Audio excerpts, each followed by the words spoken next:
Hello. अरे काका, हाँ अरे कहाँ बाटे? घरे जो वही यार। अरे काका यार वो खड़ा है, वो जमीनिया जो देखा हाँ वो जमीनिया लेके वो जमीनिया देख लेता, वो जमीन में अच्छा रुका, वही आवत है, बस 2 मिनट रुका, आवत है। ठीक है। चलो भाई देखो अब मैं क्या करूं।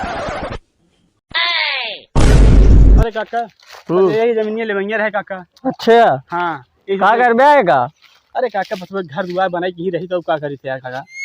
अरे यार कहाँ तू ये जमीन में फंस गया? काहे का भा? अरे यार एमे जाना कितना खून के नदी बही गई बिया। हाँ यार काका। ये जमीन सार ले होकर निर्वंश हो गया। हाँ ऐका हमारे घर के सामने रही हम ना ले सकत रहे। पूरा खूनी जमीन है। जानता हाँ भाई बता दिया भाई। अरे तू जानता हमसी आग मिला तो का एकदम सही सलाह दे दही। जानता एकरे चक्कर तू फंसा जीन नहीं काका बिल्कुल बता। चाहे पूरा निर्वंश हो जाए तो। काका जान रहा तुमको बता दिया काका, मैं बहुत बहुत धन्यवाद पाऊंगा सर। हाँ जा। जमीनिया रही आज है बनामा करे। अरे बिल्कुल लेहा जीने का। ठीक है काका। हाँ जा। ये सही तो रही। अरे यार जमीनिया सही है ये बहुत हमहू जानते ही। देखा था हम 3 व्यस्तम घर बनवाए अब पटीदार सारा एक हमारे 5 व्यस्तम घर बनवाए।